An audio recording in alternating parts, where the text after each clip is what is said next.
मुस्कुराते हुए इंसान को कभी टटोलना, हो सकता है कि उसका रुमाल गीला मिले।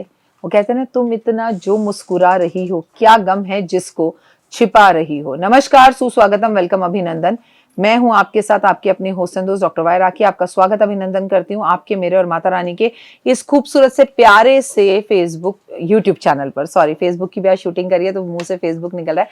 यूट्यूब चैनल पर कैसे हैं आप? हमेशा खुश रहें, मस्त रहें, बिंदास रहें, जीवन में हमेशा सुखी रहें, जीवन के अंदर कभी किसी चीज की कोई कमी न रहे। लेकिन कार्यक्रम की शुरुआत ओए होए हमेशा की तरह बिलीव इन कर्मा।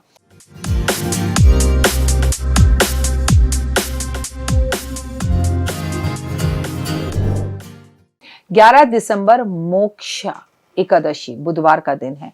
मोक्षा एकादशी की पूजा, एकादशी की तिथि आपको बहुत अच्छे से पता है, भगवान विष्णु को समर्पित है। इस दिन हम भगवान विष्णु की पूजा करते हैं। इस दिन हम चावल नहीं खाते, लोग एकादशी का व्रत रखते हैं। अगर अभी तक आपने एकादशी का व्रत रखना नहीं शुरू किया तो मैं कृष्ण पक्ष शुक्ल पक्ष की एकादशी आपके साथ शेयर करती हूँ। आप प्लीज व्रत जरूर रखिए। एकादशी का व्रत 2 बार आता है महीने में, कृष्ण पक्ष और शुक्ल पक्ष में। और क्या हमें दोनों व्रत रखने चाहिए? तो जवाब है जी हाँ, हमें दोनों व्रत रखने चाहिए। मोक्षा एकादशी का जो व्रत है खास तौर पर मोक्ष की प्राप्ति के लिए किया जाता है।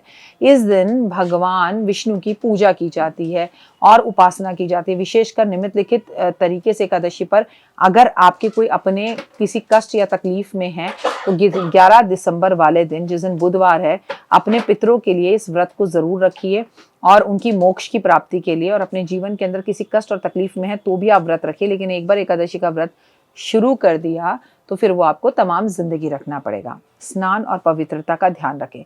व्रत आरंभ करने से पहले आप जो है उपटन लगाकर स्नान करें। और आज जो आप स्नान करें उसके अंदर उपटन में काले तिल, गुलाब जल और बेलपत्र मिलाकर फिर उससे स्नान करें।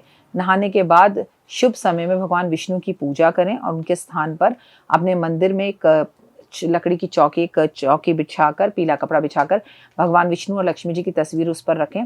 व्रत का संकल्प लें। अगर आप हमेशा से व्रत रखते हैं तो भी संकल्प लें कि प्रभु, आज बुधवार का दिन है, मोक्षा एकादशी का मैं व्रत करने जा रही हूँ, मैं ये संकल्प ले रही हूँ, मेरे व्रत को पूर्ण करने में मेरी मदद कीजिएगा और मुझे मोक्ष की प्राप्ति करवाइएगा और मेरे जीवन के अंदर सभी कार्यों को सफल कीजिएगा। और विशेषकर आपका कोई इच्छा है तो वो भी उनके आगे बोल दीजिएगा। भगवान विष्णु की पूजा कीजिए। पूजा स्थान पर भगवान विष्णु की तस्वीर या मूर्ति पर पीला चंदन जरूर लगाएं, पीले पुष्प अर्पण जरूर करें।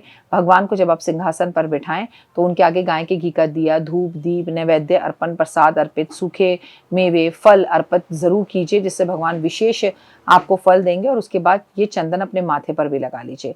आज के दिन कुंवारी लड़कियों को बांसुरी जो है भगवान विष्णु को, भगवान कृष्ण को अर्पण करनी चाहिए। ओम नमो भगवते वासुदेवा का जाप 108 माला तुलसी दल पर करना चाहिए। एकादशी से पहले आपको तुलसी तोड़कर रखनी चाहिए और भगवान विष्णु पर आपको इस दिन तुलसी अर्पण जरूर करनी चाहिए। विष्णु सहस्त्र नाम का पाठ करना या सुनना इस दिन जरूर चाहिए। व्रत का पालन पूरा दिन करें। दूसरे के घर का भोजन ना खाएं, मांसाहारी ना खाएं, शराब ना पिएं और फलाहार और पानी का सेवन ही करें तो बेहतर होगा। इस दिन अनाज नहीं खाया जाता। रात्रि में भगवान के भजन किए जाते हैं, कीर्तन किया जाता है और ऐसा कहा जाता है कि एकादशी की रात को सोया नहीं जाता, पूरी रात जागा जाता है। इस दिन उपवास का पालन करने से आप केवल फल, पानी, दूध का सेवन करते हैं तो वहाँ माँ लक्ष्मी बेहद ज्यादा प्रसन्न होती हैं। विष्णु सहस्त्र नाम का पाठ करते हैं, ओम नमो भगवते वासुदेवा का जाप करते हैं और दीन जरूरत लोगों को अगर आप दान करते हैं तो उन्हें बहुत लाभ होता है। व्रत के दिन आपको ब्राह्मण को भोजन कराना चाहिए, लेकिन अगर वो ब्राह्मण सच में है तो उनका खुद का भी व्रत होगा। तो आप क्या करें, ऐसे में साबूदाने की खिचड़ी या आलू बनाकर, या आलू की खिचड़ी, या आप जिसे कहते हैं कि सिंघाड़े का आटा, सिंघाड़े की पूरी, ये उन्हें खिला सकते हैं अगर वो खाने के लिए तैयार है। और आप भी स्वयं शाम को ये सूर्यास्त के टाइम पर खा सकते हैं। रात्रि जागरण, मोक्षा एकादशी वाले दिन आपको भगवान विष्णु के भजन कीर्तन रात्रि जागरण करना चाहिए। राम कथा, रामायण रात्रि जागरण करना चाहिए। ढोलक बजानी चाहिए, घर में शंख बजाने चाहिए और हरे राम राम राम हरे हरे, हरे कृष्ण कृष्ण कृष्ण हरे हरे का जाप करना चाहिए। कई लोग सूर्य उदय से व्रत रखते हैं और सूर्यास्त के टाइम पर इसे खोल देते हैं। तो कई लोग अगले दिन द्वादशी पर भगवान विष्णु का ध्यान करते हुए अपने व्रत को खोलते हैं। ये आपकी इच्छा है, आपने जैसे व्रत शुरू से रखे हैं वैसे रखिए। और आप व्रत कभी भी खोलें, संपन्न अपना करें, लेकिन उसमें ब्राह्मण को भोजन कराएं या दान करें। अगर आप ब्राह्मण भोजन करने को तैयार नहीं है तो कच्चा अन्न भी ब्राह्मण को दिया जा सकता है। व्रत तोड़ने से पहले ये आप उपाय जरूर करें, इससे आपको लाभ होगा। मोक्षा एकादशी वाले दिन तुलसी के पौधे के सामने गाय के घी का दीपक जरूर जलाएं, 11 परिक्रमा करें, ओम नमो भगवते वासुदेवा का जाप करें। लेकिन इस बात का ध्यान रखें कि एकादशी वाले दिन तुलसी के पौधे पे जल ना चढ़ाएं, क्योंकि तुलसी माता उस दिन निर्जल व्रत रखती हैं। इसके अलावा तुलसी के पौधे को काफी उसके पास बैठना, उसके पास बैठ के पूजा आराधना अर्चना करना शुभ माना जाता है। मोक्षा एकादशी वाले दिन भगवान विष्णु का विष्णु सहस्त्र नाम का पाठ जो तुलसी के पास बैठकर करता है, उसके सभी संकट दूर होते हैं। मोक्षा एकादशी वाले दिन भगवान विष्णु की पूजा करते समय अगर आप पीले रंग के गेंदे के पुष्प भगवान को अर्पण करते हैं और पीले रंग का चंदन अर्पण करते हैं, तो आपका विवाह जल्दी होता है या विवाह में आ रही परेशानियां दूर होती हैं। माना जाता है कि अगर आप पीपल के पेड़ पर भगवान विष्णु को याद करते हुए, जिसमें माँ भगवान विष्णु और माता लक्ष्मी का वास होता है, उस पर इस दिन मीठा जल अर्पण करते हैं तो भगवान का अति प्रिय आप बन जाते हैं और भगवान आपकी हर मनोकामना पूर्ण करते हैं। धन लाभ के लिए मोक्षा एकादशी वाले दिन आपको रात्रि में भगवान को पान का भोग जरूर लगाना चाहिए और इस दिन आपको पान के पत्ते पर श्री लिख कर इसे अपने पर्स में रख लेना चाहिए। ऐसा करने से आपकी हर मनोकामना पूर्ण होती है। आप इसे अपने घर की तिजोरी या अलमारी में भी रख सकते हैं। मोक्षा एकादशी वाले दिन आपको सफेद हाथी की मूर्ति पर चंदन जरूर लगाना चाहिए और गाय के घी का दिया भी जरूर जलाना चाहिए। इससे घर के अंदर धन प्रभाव होता है। और जिन लोगों को मोक्षा एकादशी वाले दिन हाथी के दर्शन हो जाएं तो ओए फिर तो बात ही क्या।